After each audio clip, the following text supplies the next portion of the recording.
이스라엘 사람들이 가장 존경하는 왕은 두말할 것 없이 다윗입니다. 그들의 국기 자체가 다윗의 별이라는 이름으로 국기를 만들기 때문이기도 합니다. 우리가 이 두 사람의 공통점을 보면 군사력, 행정력 또는 경제력 이런 것들이 치적이 뛰어난 것도 없지 않아 있겠지만 두 사람의 어떤 성품이 아닐까 생각해 봅니다. 다윗 같은 경우는 정말 그렇습니다.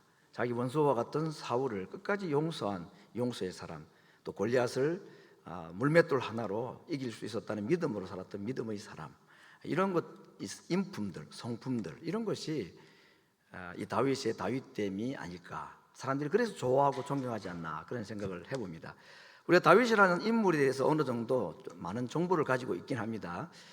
그렇지만 그에게는 이런 아름답고 참 좋은 면도 있지만 그러지 못한 참 아픔과 또 고통, 그리고 그의 실수와 범죄 이야기들도 참 적지 않게 있다는 것을 압니다. 가장 대표적인 것이 밧세바를 간음을 하고 그의 남편 우리아를 죽게 한 이 사건이 가장 대표적인 것이고, 오늘 우리가 본문으로 채택한 이 이야기 배경에도 그런 아픔의 이야기 또는 다윗답지 아니한 그의 참 옳지 못한 결정들, 생각들 이런 것이 배경이 된 그런 가정의 흑 역사, 아픔의 역사가 있다는 것을 우리가 좀 알 수가 있습니다.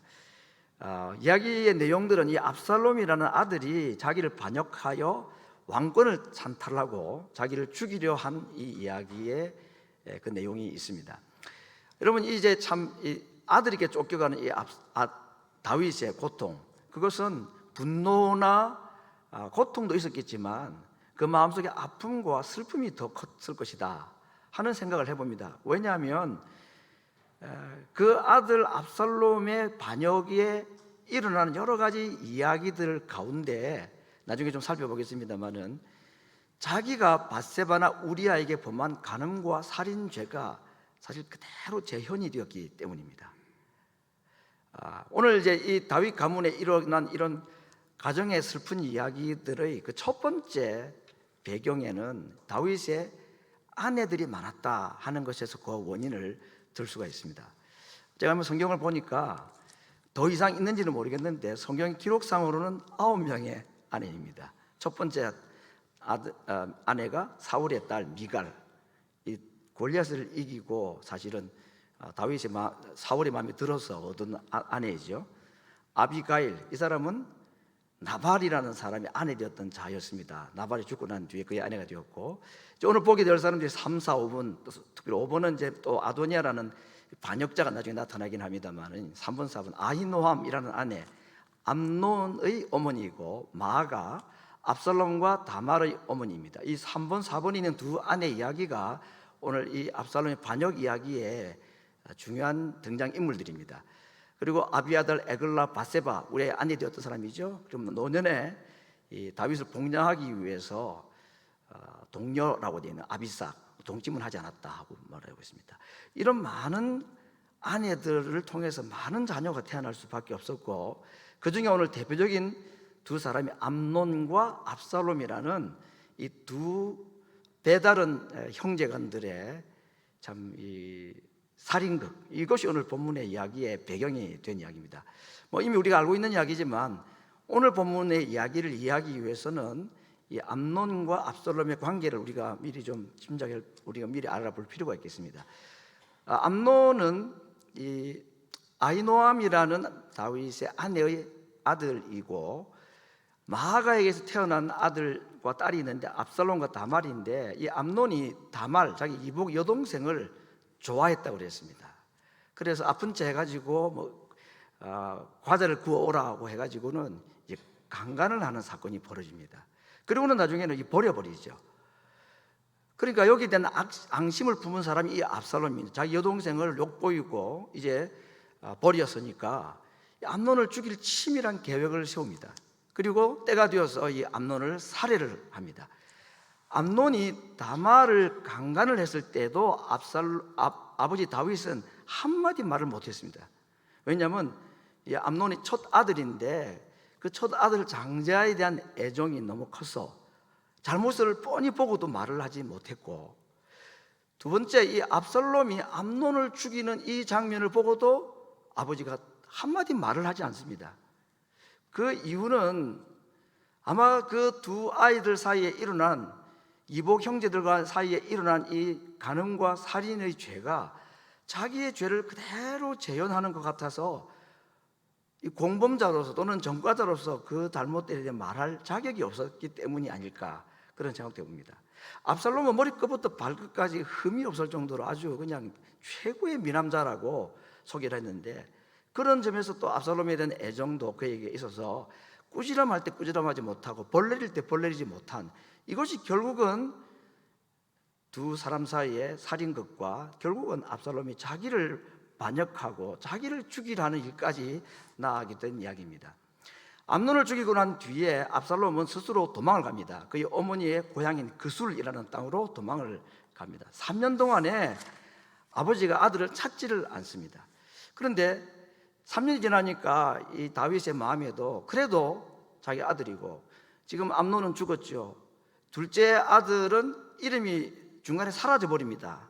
그래서 일찍 아마 세상을 떠날 것이라 생각이 되고, 압살롬이 셋째 아들로서 다음 자기의 왕권을 이어갈 사람이 아닐까 생각하던 마음이 있었는지, 압살롬에 대한 그리운 마음을 요압 장군이 눈치를 채고 그가 한 여인을 보냅니다.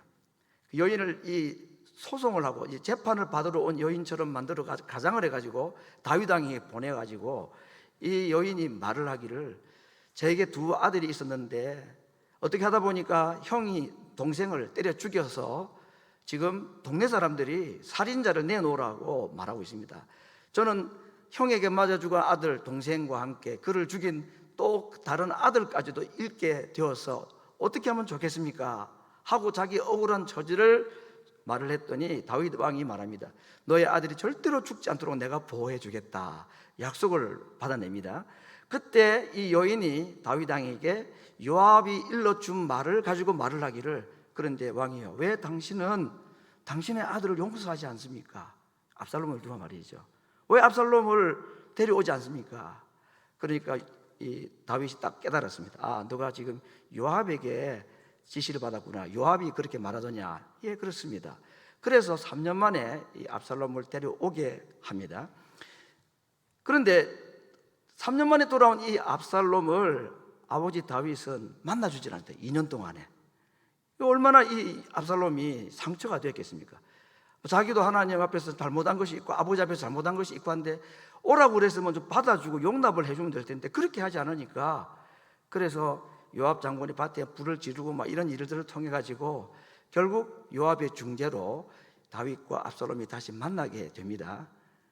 이제 유대인의 인사법이 만나면 이제 입맞춤을 하잖아요, 그죠? 얼굴을 맞대고 볼에 입을 맞추는 인사를 하는데, 오늘 참 재미있는 것이 이제 5년 만에 이 다윗이 아들 압살롬을 환영을 해주고 받아주는데 입맞춤을 했는데 그 입맞춤에 진정성이 없었던 겁니다. 사람이 알잖아요. 벌써 아버지가 정말 나를 용서하는 거 아닌가를 알죠. 압살롬이 마음에 상처가 회복이 되지 않았습니다. 아버지가 나를 결국은 용서를 못하는 거구나 하는 그런 마음을 가지고 결국은 반역을 꾀할 준비를 한 것입니다. 재판을 받으러 오는 모든 백성들에게 아버지가 자기에게 했던 그 거짓 입맞춤으로 입맞춥니다. 무슨 일로 하느냐? 난 이런 억울한 일이 있습니다. 그래, 그거 내가 알아서 해줄게. 우리 아버지 다윗이 너의 문제를 그렇게 좋게 해결해 주지는 못할 거다. 내가 결정해 줄게. 내가 앞으로 이 문제를 알아서 해주겠다고 백성들의 모든 마음을 압살롬이 도둑질했다. 성경은 그렇게 표현합니다. 무엇으로? 거짓 입맞춤으로. 재밌는 워드플레이죠. 아버지의 거짓 입맞춤을 그도 똑같이 흉내내어서 백성들의 마음을 다 도둑질했다 그랬습니다. 그리고 때가 되어서 헤브론으로 가서 그가 스스로 왕이 되어버립니다. 압살롬이 왕이다 라고 선포를 하게 하였습니다. 그 이야기를 들었던 다윗이 맨발로 울며 도망을 가는 장면이 오늘 성경 본문에 기록이 되어 있습니다. 여러분, 참 이 다윗이 압살롬을 피해 도망가는 이 장면에서 그 마음속에 있었던 참 큰 아픔들 중에 몇 사람이 나타나는데, 첫 번째 아히도벨이라는 사람입니다. 아히도벨은 다윗의 전략 참모였습니다. 성경에는 그의 전략을 하나님께로부터 받은 것이다 라고 말할 만큼이나 탁월한 전략가라고 말했고, 그의 전략과 전술이 한 번도 실패한 적이 없는 것처럼 그렇게 소개를 하고 있습니다. 그런데 자기의 평생을 따라다녔던 그 아히도벨이 압살롬에게 투항을 해버립니다. 그때 다윗의 마음이 얼마나 충격이 되었을까 우리가 짐작을 하고도 남음이 있습니다.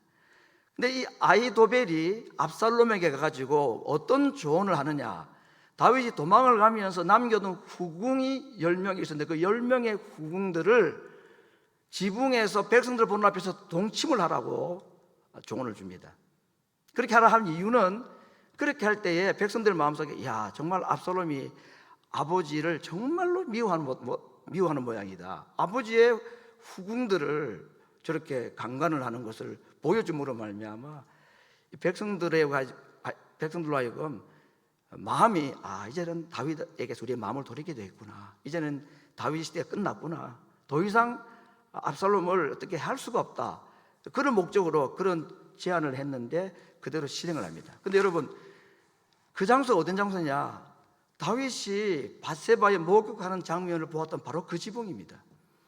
그 장소에서 똑같은 일을 백성들 앞에 보여서 백성들이 다윗에 대한 반감을 가지게 했다라고 말하고 있습니다. 근데 참 재밌는 사실 하나를 제가 최근에 알게 되었는데, 아히도벨이라는 사람 다윗의 전략 참모라고 그러지 않았습니까? 근데 왜 갑자기 다윗을 배반했을까? 좀 궁금한 마음이 있었습니다. 사람이라는 게 기회를 엿보고 기회주의자의 마음을 가지면 언제든지 친구도 원수가 될 수 있지만, 아히도벨의 반역은 설명이 별로 안 되었는데 성경에 참 재밌는 구절이 있었습니다. 다윗이 범죄한 이 밧세바의 아버지 이름이 엘리암입니다. 사무엘 11장 3절. 이 엘리암의 아버지가 누구냐? 아히도벨. 사무엘 23장 34절. 동명이인일 수도 있지만 저는 그렇게 생각하지는 않습니다. 그렇게 보면은 우리아의 아내 밧세바는 아히도벨의 손녀인 것입니다. 정말로 무시무시할 정도로 하나님은 정확하신 것 같아요. 아히도벨이 다윗을 반역한 이후에는 그 자기 손녀딸인 이 밧세바에 대한 다윗의 잘못에 대한 감정이 분명히 있었지 않았을까. 그것 때문에 똑같은 범죄를 후궁들을 범하는 이 이야기를 압살롬에게 제안을 하게 되고, 그리고 아히도벨도 이 다윗을 반역하게 이르렀다는 이유가 되는 것 같습니다. 여기까지는 우리가 좀 긴 이야기를 짧게 좀 말씀을 드렸는데, 여기까지 얘기를 좀 알아야 오늘 압살롬의 반역 이야기의 의미를 좀 볼 수 있을 것 같아서 이제 압살롬의 반역 장면으로 좀 점프를 해서 좀 말씀을 계속 이어가겠습니다. 여러분, 지금까지 상황을 보면 다윗의 완패지요. 압살롬의 완승입니다.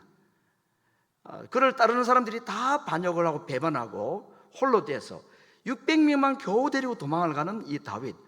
이 다윗이 다시 왕궁으로 돌아올 가능성이라는 것은 거의 불가능해 보이는 상황이라는 것을 알 수 있습니다. 그런데 하나님께서는 이때부터 직접 준비하신 사람들을 움직이기 시작합니다.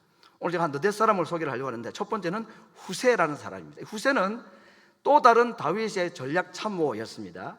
아주 오랜 친구였습니다.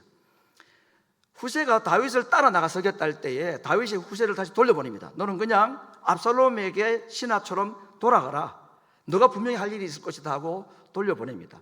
후세는 다윗의 말을 듣고 목숨을 건 거짓 위장 투항을 하고 압살롬에게 갑니다. 정말 목숨을 담보로 하지 않고는 할 수 없는 일이지요. 두 번째, 제사장 사독과 아비아달이란 두 사람인데, 이 두 사람은 복궤를 메고 다윗을 따라 나왔다고 그랬습니다. 근데 다윗이 그들도 돌려보냅니다. 너희는 예루살렘으로 들어가라. 복궤가 나와 함께 있을 것이 아니다.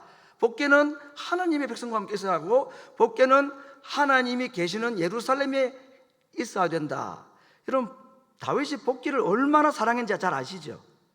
잃어버렸던 법궤를 찾아오는 과정에 사람이 죽는 난리가 벌어졌음에도 불구하고 그는 수십 년 동안 이스라엘 백성들에게 기억에 사라졌던 법궤를 예루살렘으로 다시 데려올 때에, 안치를 할 때에 속옷이 보일 만큼 춤을 추고 즐거워했던 사람이었습니다. 그러니 사독과 아비아달 두 제사장은 다윗이 분명히 법궤를 좋아할 거다 생각했지만, 다윗은 나와 함께 있을 법궤가 아니라 이스라엘 백성들, 하나님의 백성들과 이 법궤가 있어야 된다고 돌려보냅니다. 그리고 이제 후세와 아히도벨이 각각 이제 이 압살롬에게 앞으로 전쟁을 어떨 것인가 조언을 하는데, 먼저 아히도벨이 말하기를, 압살롬이 말합니다. 지금 멀리 도망가기 전에 군사들을 빨리 보내어서 다윗 일행을 빨리 잡아야 합니다. 지금이 기회입니다. 빨리 보내야 된다라고 이야기를 합니다. 그런데 이 압살롬이 이야기를 듣고 난 뒤에 후세의 이야기도 한번 들어보자 한 것입니다. 압살롬의 이야기는 뭐 두 번도 고려할 필요가 없이 이건 거의 하나님의 지혜라고 하는 것을 다 알고 있는데, 압살롬이 후세의 이야기도 들어보자 하는 마음이 들었습니다. 누가 이런 마음을 주었을까요? 하나님이 그 마음을 그렇게 들게 한 겁니다. 후세가 이야기합니다. 왕이여, 당신이 알다시피 당신의 아버지 다윗은 정말 산전수전을 다 겪은 사람입니다. 전쟁의 베테랑입니다. 전쟁이 언제 어떻게 진행되는지 너무나 잘 아는 사람인데 지금 절대로 자기 백성들 600명과 함께 있지 않습니다.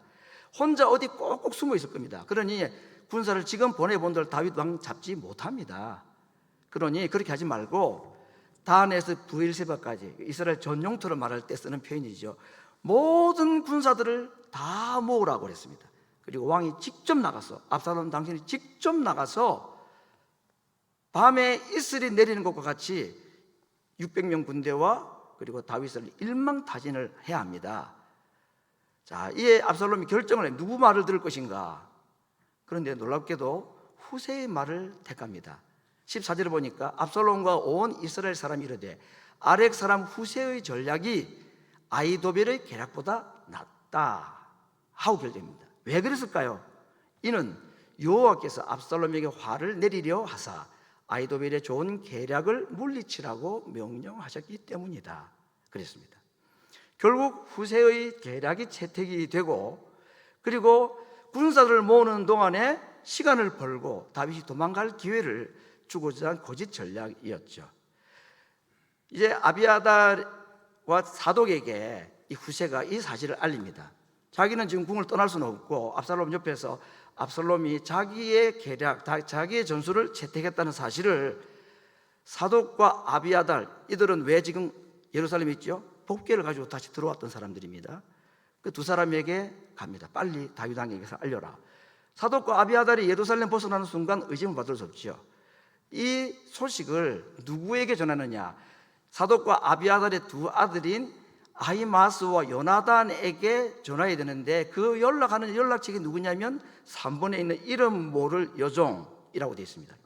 한 여종이 아히마스와 요나단이 숨어있는 에느로겔이라는 곳으로 가서 후세의 이야기를 전달한 이야기가 나옵니다.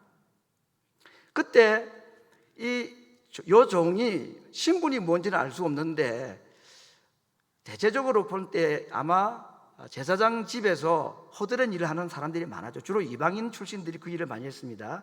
남자들은 주로 나무를 패하는 일을 하고 여자들은 물을 기르는 일을 주로 했는데, 이 이름 모를 여종은 아마 제사장 가문의 이방인 출신의 물 깃는 여인이었을 가능성이 많습니다. 그래서 물을 기르러 가는 척하고, 이건 성경에 없지만 짐작컨대, 그리고 이 아히마스와 요나단이 숨어있는 에느로겔로 가서 후세의 메시지를 전달해 주었습니다. 자, 보실까요? 후세는 사독과 아비아달에게, 사독과 아비아달은 한 여종을 통해서 아히마스와 요나단에게 이 소식을 전하고, 그리고 이 두 아들은 다윗 왕에게로 가서 이 소식을 전하러 가는데, 아히마스와 요나단을 한 청년이 발견을 했다고 했습니다. 그래서 그걸 압살롬 왕에게 고발을 합니다. 어디서 많이 본 장면 아닙니까? 나중에 나옵니다만 이 아비아달의 아버지가 아히멜렉입니다. 아히멜렉 제사장 어떤 사람이냐? 사울 왕에게 쫓겨서 모압 땅에 갔던 이 다윗을 이 아비아달의 아버지인 아히멜렉 제사장이 거룩한 떡을 먹게 해주고 골리앗에 칼을 준 사건이 있습니다. 그 사실을 도액이라는 한 사람이 사울 왕에게 고발을 하는 바람에 제사장 가문 85명이 다 죽게 되는 일이 있습니다. 그때 아비아달이라는 이 아들만 도망을 치게 됩니다. 그래서 살아남은 아들이 이 아비아달입니다. 아버지도 아들도 다윗을 이렇게 도와주는 이 일에 쓰임받은 대를 이어서 정말 충성을 한 사람들이라고 볼 수가 있죠. 여러분, 이렇게 아히마스와 요나단이 사독과 아비아달 아버지들의 전가를 받고 가는데 한 청년이 그 사실을 보고 압살롬에게 보고를 한 것입니다. 똑같은 일이 벌어졌죠. 그때 하나님께서 이들을 어떻게 보호하시는가? 오늘 이것이 이야기의 결론적인 이야기입니다. 이 아히마스 요나단이 빨리 도망을 갑니다. 자기들이 발각되었던 걸 알고. 그래서 달려간 곳이 바후림이라는 한 지역에 가서 그 집에 뜰에 있는 우물 속으로 들어가 숨게 됩니다. 그때 그 여인, 이 역시도 바후림의 한 여인도 이름이 없습니다. 이 여인이 얼마나 기질을 잘 발휘를 했는지, 이 사람들이 누군지 알았는지 몰랐는지는 모르지만 우물 위에다가 덮개를 깔고 곡식을 찧어서 말리는 척 했다고 했습니다.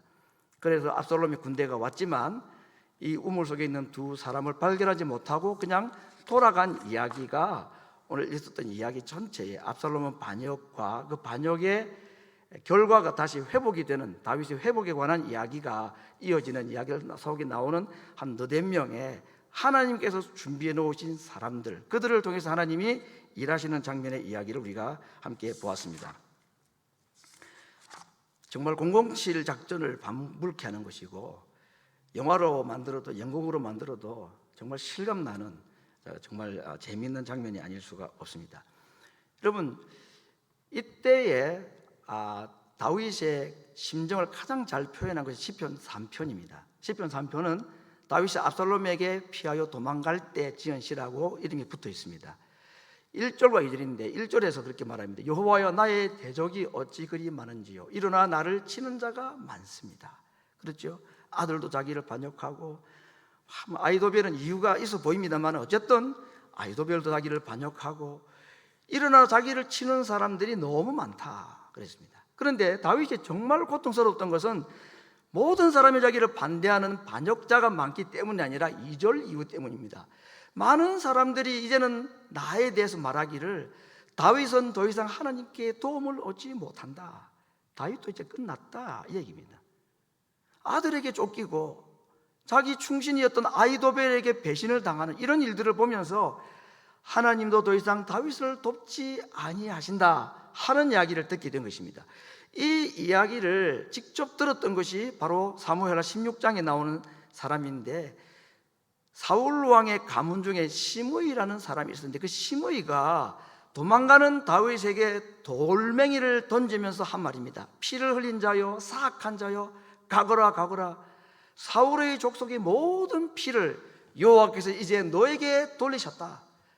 그를 이어서 네가 왕이 되었지만 여호와께서 나라를 너 아들 압살롬의 손에 넘기시지 않느냐. 보라, 너는 피 흘린 자이므로 이제 너 스스로 화를 자초하게 되었다 하고 다윗을 비난하기 시작합니다. 사실 이 이야기는 그렇게 그에게 큰 문제가 되지 않았습니다. 왜냐하면 다윗은 적어도 사울 가문에 대해서는 떳떳합니다. 그렇죠? 사울 왕 죽이지 않았고 그의 가문들을 그가 멸하지 않았습니다. 심지어는 요나단의 아들인 무비보셋을 왕자처럼 그가 대해주고 그렇게 하지 않았습니까? 그렇게 볼 때에 시므이가 사울 왕에 대해서 너가 잘못했다는 말에 대해서는 자기는 떳떳할 수 있는데, 그럼에도 불구하고 많은 사람들이 나를 더 이상 하나님의 도움을 받지 못한다고 말하는 것이 정말일까 하고 그 마음을 힘들고 괴롭게 만들었던 사건은 다름 아닌 바세바와 우리아 사건 때문이었을 것입니다. 정말로 그런가? 사울에 대해서는 나는 떳떳한데 정말 하나님이 더 이상 나를 돕지 아니하시는가? 그래서 아들에게도 쫓김을 당하고 언제 어떻게 자기가 죽음을 당할지 모르는 위기 가운데 있는 이 상황을 보면서 이제는 나도 끝인가 보구나. 하나님이 더 이상 나를 돕지 아니하시는가.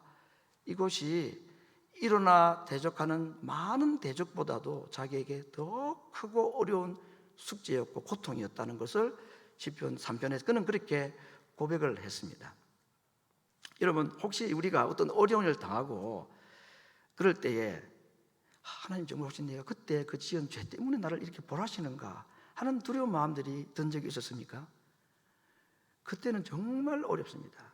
내게 닥쳐오는 상황이나 환경이나 나의 대적보다도 내 죄 때문에 하나님이 나를 더 이상 나를 돕지 않으시고 하나님이 그 죄에 대한 벌을 내리시는가 하는 생각이 들 때에 그 고통은 정말 감당하기가 어렵습니다.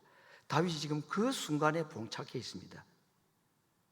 그런데 하나님께서는 그의 질문에 대해서 답을 하시기를 후세를 비롯해서 하나님이 준비해 놓으신 사람들, 이름 모를 여인들까지 하나님께서 곳곳에 사람들을 배치해 놓으셨다가 그들을 통해서 다시 그를 회복시키신 이야기. 결국 압살롬은 자기의 자랑거리였던 이 풍성한 이 무성한 머리숱이 나무에 걸려 대롱대롱 달릴 때에 요압의 창날에 의해서 그는 죽임을 당하는 것으로 이 전쟁은 끝이 납니다만은 다윗이 지금 이 순간만큼은 저 고통 가운데 사로잡혀서 하나님 앞에 괴로워하고 힘들어하고 있을 때에 이 일이 다 정리가 되고 난 뒤에 3절 말을 했는지는 모르겠습니다만은 그는 고백을 하기를 여호와는 나의 방패시요 나의 영광이시요 나의 머리를 드시는 자니입니다.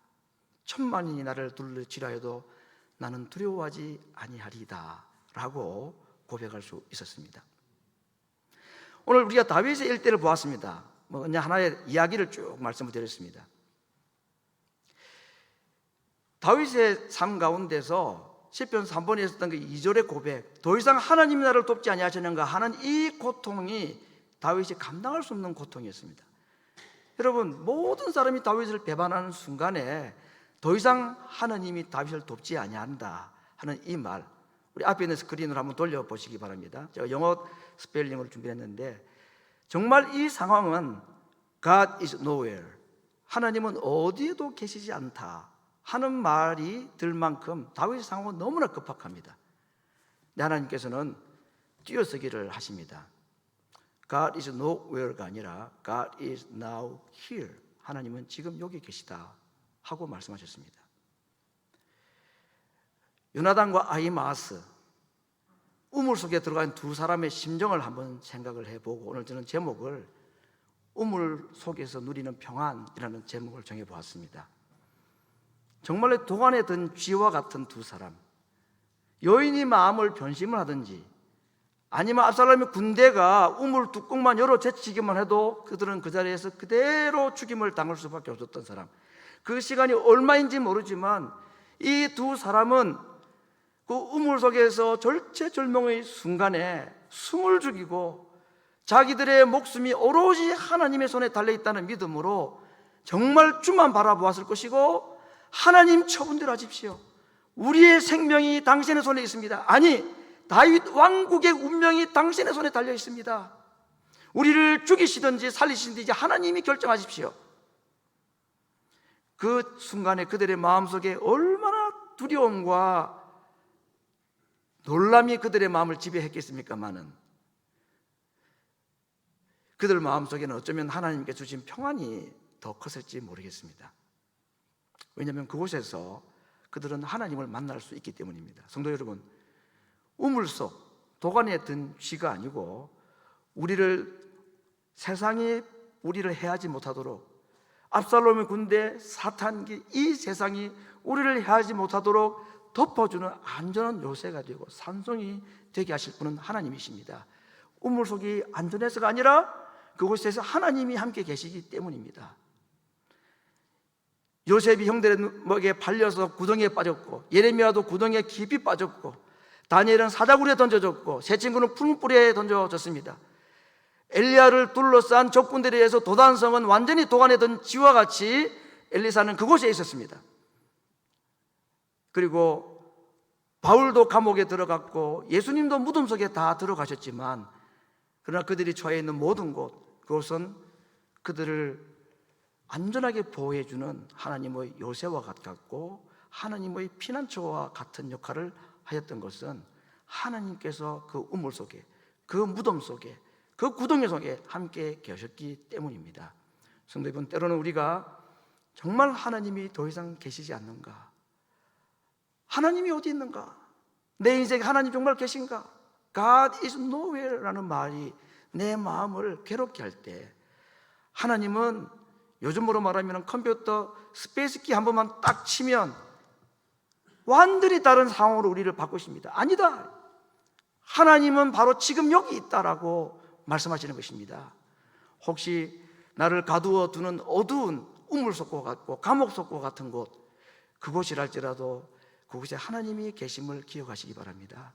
하나님이 그곳에 함께 계시고 그곳에 계시는 하나님을 만난다면 그곳은 더 이상 나를 가두는 어둠의 감옥이 아니고 나를 가두는 독이 아니라 하나님의 보호하심, 원수 마귀 손 못 대도록 우리를 지켜주시는 안전한 장소가 될 것이고, 누구도 너희를 내 손에서 빼앗을 수가 없다 하시는 그 하나님의 약속이 그곳에서 이루어지는 장소가 되게 하실 분이십니다. 오늘도 우물 속에서 누리는 이 평안, 그 가운데 계시는 하나님을 만나는 모든 자들에게 주시는 하나님의 평강이 모든 성도들의 삶 가운데 충만하기를 간절히 바랍니다. 같이 한번 기도하겠습니다.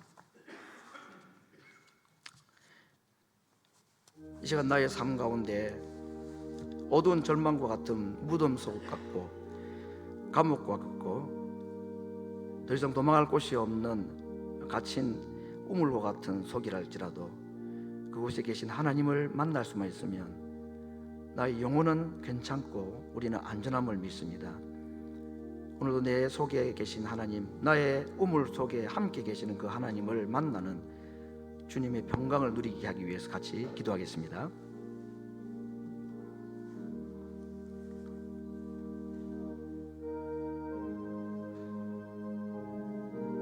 주님,